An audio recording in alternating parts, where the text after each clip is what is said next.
ఉమ్మడి ఆదిలాబాద్ జిల్లాను పొగమంచు కప్పేసింది. పొగమంచుకు శీతల గాలులు తోడవడంతో ప్రజలు గజగజ వణుకుతున్నారు. రహదారులపైకి వెహికల్స్ సరిగ్గా కనిపించక డ్రైవింగ్ చేసేందుకు వాహనదారులు ఇబ్బంది పడుతున్నారు. ఇక ఉమ్మడి ఆదిలాబాద్ నుంచి ప్రస్తుత పరిస్థితిని మా ప్రతినిధి సారంగపాణి అందిస్తారు. మంచు దుప్పటి కప్పేసింది.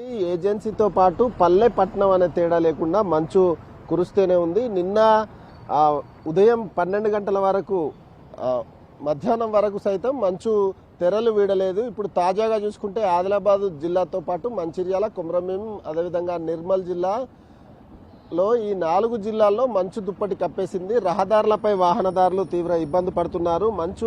పొగ మంచు కారణంగా ముందు వెళ్లే వాహనాలు కనిపించకపోవడంతో కొన్ని చోట్ల ప్రమాదాలు సైతం సంభవిస్తున్నాయి. ముఖ్యంగా చూసుకుంటే సూర్యోదయం అయినప్పటికీ ఆ తర్వాత 11 దాటినా కూడా కొన్ని చోట్ల మంచు కురుస్తూనే ఉంది. పొగ మంచు విపరీతంగా కురుస్తున్న నేపథ్యంలో దట్టంగా అలుముకున్న పొగ మంచు కారణంగా జాతీయ రహదారులపైన వాహనదారులు స్లోగా వెళ్లాల్సిన పరిస్థితి. రాష్ట్ర రహదారులు, అంతర్రాష్ట్ర రహదారులలో సైతం లైట్లు లేనిదే బండి ముందుకు కదలని పరిస్థితి మారిపోయింది. మనం ప్రస్తుతం చూసుకోవచ్చు, ఏ వాహనం చూసినా లైట్లు వేసుకునే వస్తున్న విజువల్స్ లోనైతే మనం ప్రస్తుతం చూసుకోవచ్చు. ముఖ్యంగా పొగ మంచు కారణంగా ఇటు మంచిర్యాల జిల్లాలోని అటు సైడ్ ఏదైతే అంతర్రాష్ట్ర రహదారులు ఉన్నాయో, ఇటు జాతీయ రహదారి హైదరాబాద్ నుంచి నాగ్పూర్ వెళ్లే రహదారి సైతం పూర్తిగా మంచుతో కప్పేసి ఉందని అయితే చెప్పచ్చు.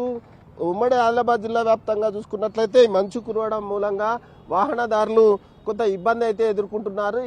వేరే ప్రాంతాల్లో ప్రమాదాలు చోటు చేసుకున్నాయి, కానీ జాతీయ రహదారిపై వెళ్లే వాహనాలు కొంత స్లోగా వెళ్తున్న పరిస్థితి అయితే కనిపిస్తుంది. ఇటు పట్టణాలు, అదేవిధంగా పల్లెలు, ఇక ఏజెన్సీ అయితే చెప్పనవసరం లేదు. ఆ విధంగా మంచు తీవ్రంగా కురుస్తున్న పరిస్థితి. పొగ మంచు కారణంగా ముందెళ్లే వాహనాలు కనిపించే సిచ్యువేషన్ అయితే లేదు. ఏదైతే పాదయాత్రలో ఏదైతే నడుచుకుంటూ వెళ్లే వాళ్ళు, అదేవిధంగా వాకర్స్ మాత్రం మంచును తెగ ఎంజాయ్ చేస్తున్న పరిస్థితి అయితే ఇక్కడ కనిపిస్తుంది. ఇది ఆదిలాబాద్ ఉమ్మడి జిల్లాలో పొగ మంచు, చలి తీవ్రతకు సంబంధించి పూర్తి అప్డేట్స్. కెమెరామెన్ సత్యంతో సారంగపాణి, NTV, ఆదిలాబాద్.